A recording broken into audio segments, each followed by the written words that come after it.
이러한 사상을 우리는 신학적으로 남은 자 사상이다 라고 말을 합니다. 심판 가운데서 심판을 통해서 죄 가운데서 건져내는 남은 자를 통해서 당신의 역사를 이루어 가신다. 그래서 여러분 우리가 구약 성경부터 신약까지 쭉 읽어보면요, 중간중간에 하나님께서 심판하시는 장면들이 나옵니다.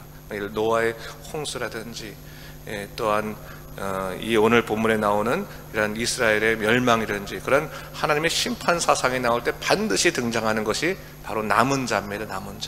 남은 자를 통해서 하나님께서 당신의 역사를 이루어 가시는데, 이 남은 자는 단순히 생존한다고 하는 의미에서 남은 자가 아니라 하나님의 역사를 이룰 구별된 백성이라는 차원에서 남은 자라는 것입니다. 오늘날 이 세상 속에 살아가는 우리들은 어떤 자입니까? 남은 자들이며 남은 자. 하나님께서 구별하여서 마지막 때 이 세대 속에서 하나님의 뜻이 무엇인가를 분명히 전하게 하시고 하나님의 살아계심을 증거해야 될 영적 책임을 지닌 자들이 바로 우리들이라고 하는 차원에서 이 남은 자 사상에 관한 이야기가 나올 때는 좀 우리가 관심 있게 봐야 됩니다. 내게 어떻게 적용되는지를 좀 봐야 되는 거죠. 그러니까 이 남은 자 사상을 보기 위해서 중요한 것은 뭡니까? 하나님의 주권적인 역사에 대한 부분들을 우리가 볼 수 있어야 되는 거예요. 하나님께서 이 땅의 주인이시다. 여러분, 왜 우리가 죄를 짓게 되는 겁니까? 내 인생의 주인이 나라고 생각하기 때문에 죄를 짓는 겁니다. 내 생각대로, 내 감정대로 그렇게 살아가면 하나님과는 멀어지게 되는 거죠. 하나님의 주권을 인정하게 되면 내 자신이 꺾이게 됩니다. 자기를 부인하게 됩니다. 그렇게 되면 하나님과 가까워지게 된다는 거죠. 오늘 본문의 내용들이 다 그런 내용을 다루고 있는 겁니다. 오늘 본문 30절에서 32절까지 보게 되면 이스라엘 백성들의 패역함에 관해서 이야기를 하고 있는데, 30절에서는 그들이 왜 패역하느냐, 조상들의 풍속을 따라 자신을 더럽히고 모든 가증한 것을 따라 행음한다, 그렇게 말하고 있습니다. 조상들의 죄된 풍속을 따라서 살아간다. 여러분, 여기서 우리가 죄의 치명성에 대해서 다시 한번 생각해 볼 필요가 있는데, 죄는 본질적으로 사람의 본성과 가깝기 때문에 그것이 옳지 않음에도 불구하고 인생에 파고들면 그 자신뿐만 아니라 그 자녀들에게까지 영향을 끼치고 있는 것을 볼 수가 있습니다.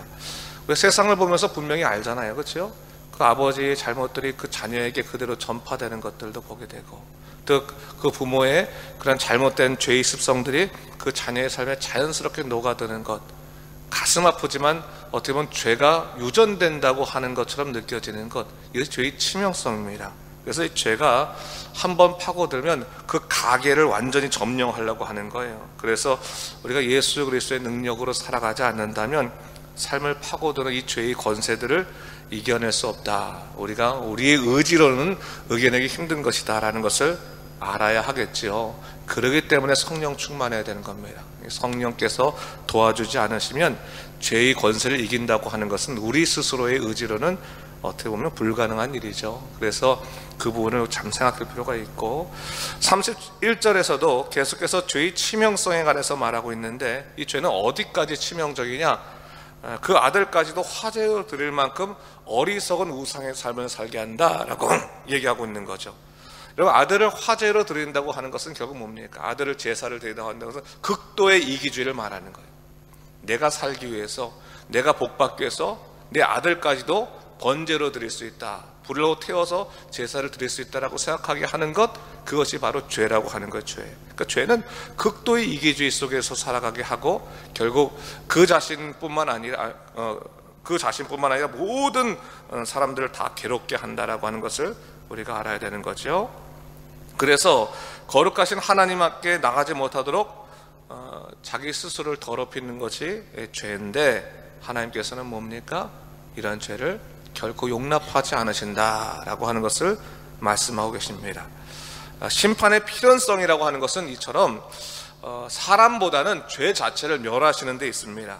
죄에 대한 대가를 분명히 치르지 않고는 사람이 죄로부터 벗어나올 수 없기 때문에 이 죄를 멸하시기 위해서 심판은 반드시 필요하고, 그런 차원에서 본다면 심판도 하나님의 분노하심에 기초했다라고만 생각할 것이 아니라 하나님의 공의의 사랑에 기초했다라고도 우리가 볼 수 있겠습니다. 32절 말씀을 제가 한번 읽겠습니다. 보세요. 너희가 스스로 이르기를 우리가 이방인 곧 여러 나라 족속같이 되어서 목석을 경배하리라 하거니와 너희 마음에 품은 것을 결코 이루지 못하리라. 죄성이 가지는 하나의 모습을 보여주고 있는데 너희가 스스로 이르기를, 그러니까 죄된 사람이 스스로 말하기를 뭘 얘기합니까? 우리가 이방인 곧 여러 나라 족속같이 되어서 목석을 경배하리라 라고 하는 거예요. 내가 스스로 하나님을 떠나서 죄된 삶을 선포하겠다라고 하는 그 말은 뭐냐면 더 이상 하나님의 통치에 의해서 내가 살지 않겠다라고 하는 거죠. 내가 왕된 삶 살겠다, 내 스스로 인생의 주권을 행사하겠다라고 하는 것입니다. 그런데 하나님께서 뭐라고 말씀하십니까? 너희 마음에 품은 것을 결코 이루지 못하리라 말씀하십니다. 이것은 뭡니까? 너희가 아무리 그렇게 생각하여도 너희 생각처럼 되지 않을 것입니다 라고 하는 말과 동시에 뭡니까? 인생의 주인은 네 자신이 아니라 나다 라고 하는 것이죠. 여러분, 우리가 인정할 것과 인정하지 말 것이 있는데 우리가 인정을 해야지만 행복해지는 것이 있어요. 그것이 뭐냐면 하나님은 인생의 주인이시다, 전능자이시며 이 세상의 통치자이시다라고 하는 것을 인정할 때 정말 행복을 발견할 수 있는 것이죠. 인정하지 않으면 행복하지 않는 거예요. 굉장히 죄라고 하는 것이 결국 하나님의 통치와도 멀어지게 만드는 것이기 때문에 불행한 삶이거든요. 그러니까 하나님을 떠나서 내가 행복을 찾겠다고 하면 결국 불행한 삶을 살 수밖에 없습니다. 그러나 하나님의 통치를 인정하고 하나님 뜻대로 살겠습니다 라고 하면 거기서부터 참다운 행복, 영원한 행복의 원리가 시작된다고 하는 것을 우리가 알 수 있는 겁니다. 그래서 신앙의 삶은 결국 어떤 삶입니까? 하나님의 통치를 인정하는 삶이다 라고 하는 것이죠. 그리고 죄의 삶은 하나님의 통치를 인정하지 않는 삶이다 라고 하는 겁니다. 그러나 아무리 스스로 하나님의 통치를 인정하지 않겠다고 해서 인간 자신이 자기 삶의 주인이 될 수 있는 것은 아니죠. 여러분, 사람 보세요. 사람이 아무리 내 생각대로 자기의 인생을 움직이려고 해도 내 뜻대로 되지 않는 것이 얼마나 많이 있습니까? 아무리 좋은 것 먹고 아무리 운동 열심히 해도 병든 질병에 걸리는 것은 우리가 어떻게 할 수가 없는 거예요. 그렇죠? 그럴 때 우리가 정말 우리 스스로가 내가 어떻게 할 수 없는 한계를 맞이하게 되면 그때 깨닫게 되는 게 뭐냐면 내 삶의 주인이 내가 아니구나라는 것을 깨닫게 되는 거예요. 그때서야 무릎 꿇고 하나님 살려주십시오라고 하지만 여러분, 때가 늦기 전에 우리가 하나님의 통치를 인정하는 것 자체가 행복해지는 겁니다. 그러면 때로는 질병에 들더라도 주님 뜻대로 하시옵소서, 하지만 하나님의 영광 위에 내가 살다가 내 인생 마무리 지을 수 있도록 인도하여 주시옵소서, 우리의 소원과 기도 제목이 바뀌게 되는 것이죠. 그렇기 때문에 하나님의 통치를 인정하는 삶이라고 하는 것은 굉장히 중요한 인생의 덕목이다라고 하는 것을 우리가 이해할 필요가 있겠습니다. 그러면서 33절에서는 하나님의 통치의 역사를 증거하고 있는데 39절까지 그렇게 얘기하면서 하나님께서 당신의 주권으로 이스라엘 백성들을 인도해 내시겠다고 말씀하시면서 33절에 주권적인 역사에 관해서 표현한 중요한 표현이 뭐냐면 능한 손과 편팔이라고 하는 말입니다. 이것은 이 에스겔서만 나온 것은 아니고 이스라엘 백성들에게는 하나님에 관한 개념 중에 하나였습니다. 능하신 손과 편팔. 우리에게는 이런 표현을 딱 하나 표현한 건 전능자 하나님, 전능하신 하나님. 우리는 그것이 더 가까운 말인데 이스라엘 백성들은 어떤 것도 다 의인화시켜서 좀 생각을 했거든요. 그러니까 능한 손과 편팔. 그래서 하나님의 손은 모든 것을 다 이루시는 전능하신 하나님의 손을 갖고 계시고, 또한 큰 편팔로 그들을 안으시는 하나님의 놀라우신 사랑이 있다라고 하는 것을 이스라엘 백성이 생각했어요. 이 개념은 우리가 갖고 와도 참 좋을 것 같아요. 우리가 힘들고 어려울 때 하나님의 능하신 손과 편팔이 있다고 하는 것은 참 감사한 일이죠. 역으로 죄된 백성들한테 그것은 뭡니까? 능하신 손과 편팔은 심판의 하나님의 모습인 거죠. 그래서 우리가 하나님 앞에 행복하려면 죄의 길이 아니라 의의 길을 걸어야 된다라고 하는 것을 얘기하고, 아까도 말씀드렸지만 남은 자 사상에 의해서 하나님께서는 죄된 백성들은 다 멸하시고 그 중에 당신의 의의 백성들, 구원의 백성들, 사랑의 백성들을 걸러내시는데 37절 말씀은 우리가 한번 같이 읽어볼까요? 37절 말씀 읽겠습니다. 내가 너희를 막대기 아래로 지나가게 하며 언약의 줄로 매려니와 했어요. 이 말씀은 우리 한국 사람들한테는 이해하기 힘든 말이죠. 왜냐하면 풍습과 연결됐기 때문에 그렇습니다.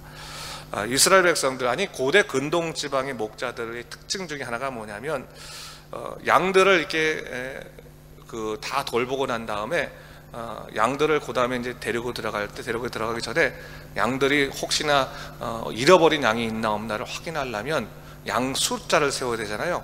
그러면 어떻게 하냐면 양들을 이렇게 모읍니다. 이렇게 모으고 나서 뭐 개들이나 뭐 또 다른 목자에서 이게 양들을 모은 다음에 그 앞쪽에다가 긴 지팡이 막대기를 넣고 막대기를 이렇게 낮춰놔요. 이렇게 막대기 낮춰갖고 막대기 아래로 지나가게 만듭니다. 그러면 막대기 아래로 지나가려면 천천히 지나갈 거 아니에요, 그렇죠? 그때 지나갈 때마다 하나, 둘, 셋, 넷 이렇게 세는 겁니다.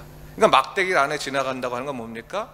내 것을 확인한다고 하는 거예요. 그리고 혹시나 잘못된 것이 있는지 없는지 그 막대기 아래로 지나갈 때 잘 살펴보고 양들의 상태를 점검해 보는 거죠. 그러니까 막대기 아래로 지나간다고 하는 말은 결국 무슨 말이냐? 하나님께서 이스라엘 백성들을 보호하신다는 말과도 같은 거예요, 사실은. 그러니까 양들을 보호하는 목자의 사랑이 그 막대기 아래로 지나가는 것에 들어가 있는 것처럼 하나님께서 너희를 막대기 아래로 지나가게 하심으로 너희를 보호하시겠다라고 하는 표현이고, 또 언약의 줄로 매려니와 라고 하는 것은 물론 풍습과도 연관되지만 이것은 예언과 연결되는 얘기인데, 이스라엘 백성들이 이미 이제 에스겔이 2차 포로 시기 때 여호와의 기름과 더불어 이제 끌려왔잖아요. 1차 포로기에 사람들이 처음에 이제 애굽과 이제 바벨론과의 전투가 두 번이 있었어요. 한 번 전투하고 나고 두 번째 전투에서 이제 바벨론이 이스라엘을 침공해서 사람들 잡아가게 되는데 이게 1차 포로거든요. 1차 포로 때 다니엘도 잡혀가고 이스라엘의 고관들이 잡혀가게 되는데, 그 잡혀갈 때는 그 새끼줄로 이렇게 끈이 다 묶여가지고, 우리 6.25 때 제가 그 사진을 보니까 공산군에 되게 그 새끼줄로 끌려가지고 이렇게 가더라고요. 그런 것처럼 다 새끼줄로 하나로 끌려가서 이렇게 질질질 끌려가서 그냥 그 바벨론 나라까지 끌려갔거든요. 그런 것처럼 이 하나님께서 다시 그 언약의 줄을 매서 그들을 보호하시겠다라고 하는 거예요. 그러니까 한 명도 하나님께서 포기하지 않으시고 그 언약의 줄로 다 묶어서 그들을 인도해내시겠다, 그들 포로된 나라에서 끌고 나오시겠다라고 말씀해 주시는 거죠. 그 약속의 표현이 있는 겁니다. 그래서 하나님께서 그 남은 자들에 관해서 어떻게 생각하시는가, 그들을 어떻게 보호하시는가를 이야기하고 있죠. 이를 통해 38절 말씀 제가 한번 읽어보겠습니다. 너희 가운데서 반역하는 자와 내게 범죄하는 자를 모두 제하여 버릴지라. 그들을 그 머물러 살던 땅에서 나오게 하여도 이스라엘 땅에는 들어가지 못하게 하리니 너희가 나는 여호와인 줄을 알리라. 자, 남은 자들은 하나님께서 끌고 나오시는데, 그런데 반역하던 자와 범죄하는 자는 어떻게 할 것이냐? 그들을 모두 제하여 버릴 것인데, 그들을 머물던 땅에서는 나오게 해도, 이 바벨론 땅에서는 흩어지게 해도 결국 이스라엘 땅에는 들어가지 못하게 할 것이다. 약속의 땅에는 들어가지 못하게 할 것이다 라고 하면서 하나님께서 이를 통해 너희가 나를 여호와인 줄을 알게 하겠다라고 말씀하신 장면이 바로 이 장면입니다. 그래서 하나님께서 죄된 모든 것들을 제하여 버리시고 진정한 이스라엘의 통치자 되심을 하나님께 선포하시겠다라고 말씀하시는 건데, 이런 것은 오늘날 우리들에게 그대로 적용됩니다. 여러분, 하나님을 온전히 사랑하고 하나님 뜻대로 살려고 하는 자들에게는 하나님께서 아까 말씀드린 것처럼 막대기 아래로 양을 지나게 하는 것처럼 우리를 언제나 지키시고 보호하시고 언약의 줄로 매시면서 우리를 인도하십니다.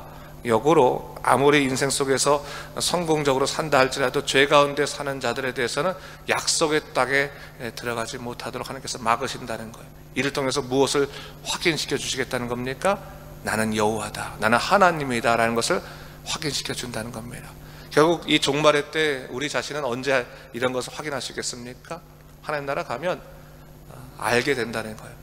우리 인생을 성공적으로 산다고 사람들에게 큰소리 떵떵 치던 사람들이 죄 가운데 고여 있다면 약속의 땅에 들어가지 못할 것이다, 그것을 우리들에게 얘기해 주는 거죠. 그래서 여러분, 우리가 항상 종말론적인 시각이 있어야 되는 거예요. 오늘 현실적으로 빨리 좀 잘 살고 뭐 좀 성공하고 좀 더 화려하고 그런 거 살면 사는 게 아니라 마지막 때 난 누구로 살 것인가, 난 누구로 살 것인가, 하나님 백성 설겠다 하면 하나님 백성으로 서기 위해서 오늘의 어려움도 사실은 이겨내고 살아가는 모습들이 우리에게 필요한 것입니다. 다시 한번 우리 하나님의 말씀 보면서 죄의 삶이 아닌 복음의 삶을 살아가는 여러분 되시기를 주님의 이름으로 축원합니다. 기도하겠습니다. 주 하나님 아버지 감사합니다. 에스겔 말씀을 통해서 하나님께서 심판주 하나님이시지만 또한 구속주 하나님인 것을 또한 말씀을 통해서 확인하게 됩니다. 주 하나님 아버지, 우리가 무엇을 위해 살겠습니까? 아직까지도 내 자신의 그런 만족만을 위해 살겠습니까? 내려놓게 하여 주시옵소서. 오직 하나님의 뜻 가운데서 믿음으로 살게 하여 주시고 하나님의 영광을 위해 살아감을 가장 기뻐할 수 있도록 인도하시고, 하나님께서 우리를 구별하여 남게 하셨다면 그 남은 자의 삶을 사명을 잘 감당할 수 있는 믿음의 사람이 될 수 있도록 인도하여 주시옵소서. 감사드리며 이 모든 말씀 우리 주 예수 그리스도 이름으로 간절히 기도드립니다. 아멘.